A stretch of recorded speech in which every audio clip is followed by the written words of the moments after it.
Hi guys, it's Tethered Recap here. A little girl walks into a hall of mirrors and meets herself, but it's not a reflection. And 30 years later, that mirror comes back for revenge. The story begins in 1986 at the Santa Cruz Boardwalk. A young girl named Adelaide wanders away from her parents and enters a creepy beachside funhouse called Shaman's Vision.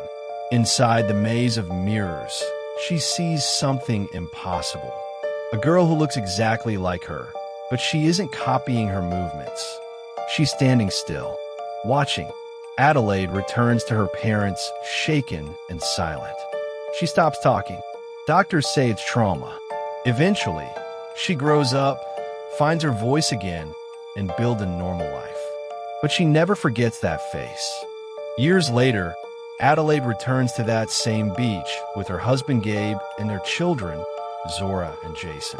On the surface, it's just a family vacation. But Adelaide feels something is wrong. That night, the power goes out. Jason looks outside and says 4 words no parent wants to hear. There's a family in our driveway. Standing outside are 4 figures. They look exactly like the Wilson family.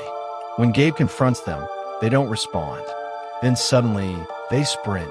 They break into the house, and the nightmare begins. Each family member is face to face with their double.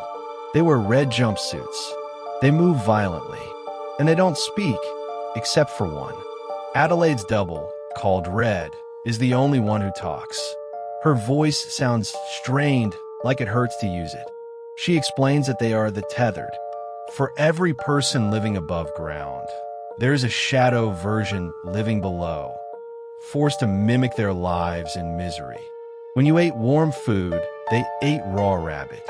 When you celebrated holidays, they suffered in silence. Now, they are here to untether themselves, and the only way to do that is to kill their originals. The Wilson family fights back in brutal, desperate battles. Zora faces a faster, more savage version of herself. Gabe struggles against his powerful double, Abraham. Jason realizes his double, Pluto, mirrors his every move and may not fully understand the world above. But this isn't just happening to them. Across America, millions of Tethered are rising up. They kill their counterparts and join hands in a massive human chain stretching across the country, recreating Hands Across America. Adelaide knows it won't end unless she confronts Red. She returns to the funhouse and discovers a hidden underground facility. Endless white hallways filled with cages and rabbits. This is where the Tethered lived. Forgotten, abandoned. Adelaide finds Red. What follows is less of a fight and more of a dance. Red moves like a ballerina. Adelaide fights like a mother trying to survive. In the end, Adelaide kills Red and rescues her son. The nightmare seems over. They drive away, but then we see the truth.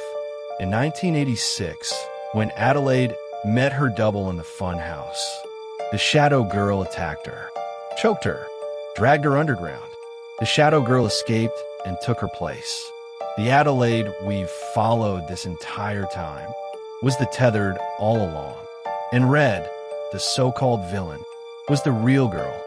In the end, us isn't just about monsters in the dark.